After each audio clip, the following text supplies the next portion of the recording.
dans cette masterclass. Donc maintenant qu'on a pris conscience de ces blessures, le fait de les guérir, on sait que normalement c'est quand même un travail de long terme, c'est le fameux chemin. Mais en tous les cas, on en a pris conscience. Et maintenant, l'idée c'est de dépasser en fait les peurs qui sont issues de ces blessures. Si on a découvert ces blessures et qu'on travaille dessus, on va lire d'autres livres sur ces blessures-là, ou on va aller voir quelqu'un qui va nous donner un petit coup de main pour avoir un déclic, un thérapeute X ou Y. Bref, l'idée c'est justement d'en prendre conscience. On peut à un moment, donc la fameuse notion de résilience chère à Boris Cyrulnik, on peut les dépasser. Et donc du coup, l'idée c'est de dire, maintenant que j'ai pris conscience de mes blessures, qui génèrent des peurs chez moi, donc ces fameuses croyances, et donc qui influencent nos pensées, l'idée c'est de travailler autour de ces blessures et de ces peurs pour les dépasser en 3 phases. Alors la première phase, c'est cacher. La plupart du temps, nous les cachons, nos peurs, à nous-mêmes et aux autres. Les conséquences peuvent être multiples. Par exemple, en milieu professionnel, on va avoir des burn-out, un mal-être au travail. Sur le plan personnel, on va avoir plusieurs types de conséquences comme le mal-être, la dépression, la maladie, la violence. J'ai lu une étude justement sur les burn-out. Le nombre de personnes concernées est monstrueux. Je vous remettrai quelque part le chiffre, la quantité de personnes malheureusement qui sont concernées. Alors après, on parle aussi du boring, Oui, les gens qui s'embêtent qui au s'ennuient au travail. travail. Enfin, bon, c'est une forme de burn-out aussi, mais c'est monstrueux la quantité de personnes qui sont concernées. Et pourquoi? Parce que justement, elles se disent la fameuse phrase fin du monde ou fin du mois, il faut bien que je paye mes factures. Donc même si le travail que je fais ne me plaît pas, il faut bien que je le fasse. Donc on cache quelque part ces blessures, ces peurs ou autres. Après, justement, la deuxième phase, donc, c'est s'excuser. Effectivement, on s'excuse d'être comme ci ou comme cela, du fait de cette peur. Si aujourd'hui, alors qu'on veut être un peu plus heureux, eh bien, on s'excuse quelque part de vivre. Et ça voudrait dire finalement que pour vivre heureux, il faudrait avoir l'impression de le mériter. Et ça, on est vraiment dans des croyances limitantes. Moi, j'y ai cru pendant des années qu'il fallait, excusez-moi, il fallait en chier pour réussir. Non, il faut travailler. Effectivement, c'est pas forcément en chier. Il faut travailler. Il faut y aller, il faut être actif, il faut voilà. Mais du coup, ça fait vraiment partie de ces croyances-là. Et donc, on a caché, s'excuser et enfin accepter. Et là, quel soulagement! Vous n'avez aucune responsabilité d'être ce que les autres attendent de vous. Ça, faut vraiment arriver à le concevoir. C'est éventuellement leur erreur de vous penser de la sorte et ça n'est pas la vôtre. Vous n'êtes pas responsable de ce que pensent les autres. Une notion du Dalai Lama, pardon, qui résume bien ce qu'on vient de dire avec Estelle, c'est accepter, ce n'est pas se résigner.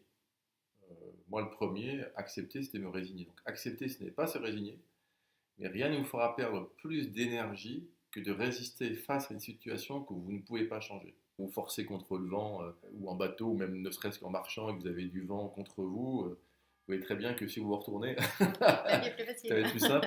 Là, vous résistez contre quelque chose que vous ne pouvez rien y changer. Mais je vous retrouve un exemple. Ouais, ça, c'est un énorme bateau qui voit une autre lumière en face et qui dit à l'autre lumière en face, je suis plus gros que vous.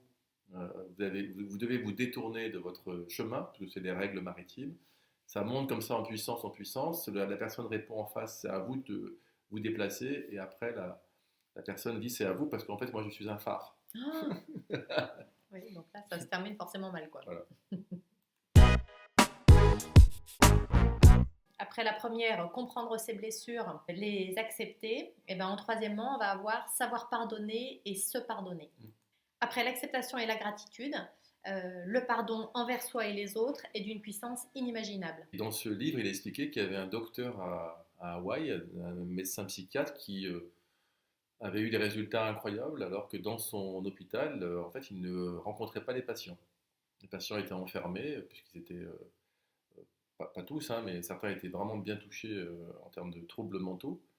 Et bizarrement, ils commençaient à se calmer jusqu'au point où à un moment, on a a priori ouvert leurs cellules plus facilement qu'on le faisait avant. Bref, il y avait une grosse amélioration. Et on s'est rendu compte que ce médecin, qui est vraiment à l'origine de ce livre, en même temps que le guérisseur hawaïen, appliquait justement la méthode Ho'oponopono. le fameux mantra, donc désolé, pardon, merci, je t'aime, avec une technique qu'on vous expliquera dans la troisième partie de respiration, qui faisait qu'il y avait une influence sans pourtant rencontrer les différents patients, mais il se faisait ce mantra toute la journée avec les dossiers de ses patients. Est-ce que c'est un mythe? Est-ce que c'est une belle histoire? En tous les cas, moi je l'ai appliqué, on l'a appliqué avec Estelle, et c'est vrai que ça fonctionne parce que bizarrement, ne serait-ce que ces termes de désolé, pardon, merci, je t'aime, est-ce qu'on les dit souvent dans la vie, au quotidien? Beaucoup d'entre vous sûrement, d'autres moins. Et ne serait-ce que de les répéter avec la fameuse technique de respiration, avec une intention, ça fait partie des astuces, entre guillemets, en tout cas de pratiquer le bonheur de la dernière partie de cette masterclass. Et pour conclure là-dessus, on a une belle citation de Paulo Coelho dans L'Alchimiste, hein, qui est un très bon livre aussi qu'on vous recommande chaudement. On vous remettra les références en dessous. Paulo Coelho disait, c'est justement la possibilité de réaliser un rêve qui rend la vie intéressante. C'est ce qu'on a fait, et on en parle dans l'introduction. Est-ce que le fait d'avoir réalisé un rêve rend heureux? Ça, c'est un autre sujet. Et lui, il est sur qui rend la vie intéressante. Alors nous sommes maintenant dans les meilleures dispositions pour nous lancer dans l'écriture sincère du scénario idéal de la vie qui vous fait rêver, qui vous rend heureux rien qu'à l'imaginer. On va voir ça dans le deuxième chapitre de cette masterclass. Alors c'est vrai que c'est un gros morceau.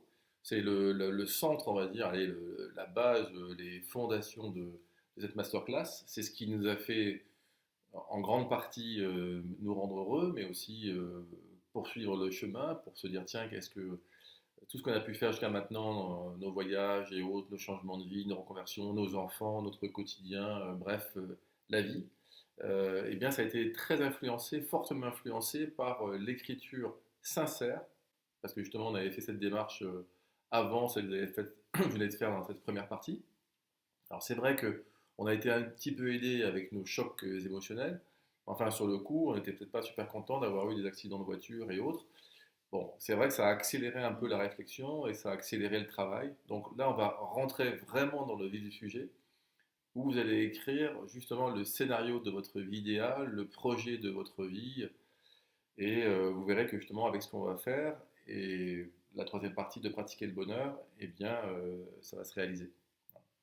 Merci beaucoup pour votre attention. On vous retrouve très vite dans le futur chapitre. Yes. À très bientôt. Bon, bah, en attendant Estelle, je bois un petit café, quoi. C'est le bonheur.